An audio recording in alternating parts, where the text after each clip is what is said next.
After having considered international law, the International Court of Justice went on to consider whether Security Council Resolution 1244 prohibited this declaration of independence. The court adopted a rather creative approach. The court's reasoning was as follows. The Security Council Resolution, in principle, prohibits declarations of independence, adopted by the Parliament. However, in this particular case, the court held, the declaration was adopted by a group of individuals rather than by the actual Assembly of Kosovo. The court advanced several arguments to support this holding. First, the International Court of Justice held that because of the presence of the President of Kosovo in the room of the Assembly was not in session. Rather, it was a gathering of elected representatives of Kosovo. A second argument advanced by the court was that the Declaration of Independence was adopted on papyrus rather than on paper. Considering the fact that the Assembly normally does not adopt laws on papyrus, this declaration was considered not to be an act of the Assembly as such. Considering all these arguments, the court concluded that the Declaration of Independence was not adopted by the Assembly of Kosovo and consequently was not in violation of UN Security Council Resolution 1244.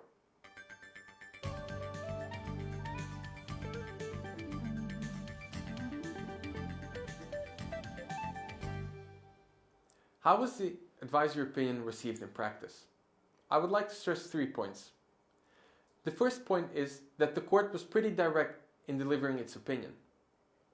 This as opposed to what most of us had expected, a rather vague and non-direct advisory opinion. A second point is that both Serbia and Kosovo in advance had declared that in practice the opinion would not matter that much. Interestingly enough, the court did not turn to this rather disrespectful statement by both parties.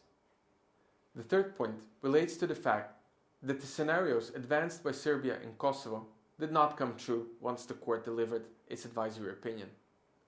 Serbia thought that if the court would accept the Declaration of Independence, numerous other regions would declare independence. Save for Abkhazia and South Ossetia, this has not been the case. On the other hand, Kosovo hoped for a flood of new recognitions after the advisory opinion.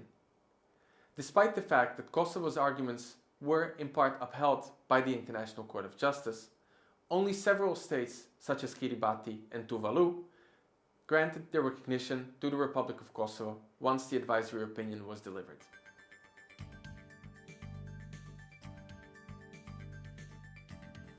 On a final note, the advisory opinion has rather symbolic value for the people in the region.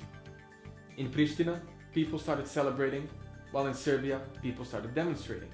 Outside the International Court of Justice, the delegation of Kosovo, once the advisory opinion was delivered, started dancing and kissing each other. In terms of law, however, the advisory opinion of the ICJ remains a missed opportunity. Despite the fact that the court did give its opinion on Kosovo's declaration of independence, we still don't know what the consequences are in terms of statehood, whether Kosovo actually became independent, and how international law treats recognitions of Kosovo's independence.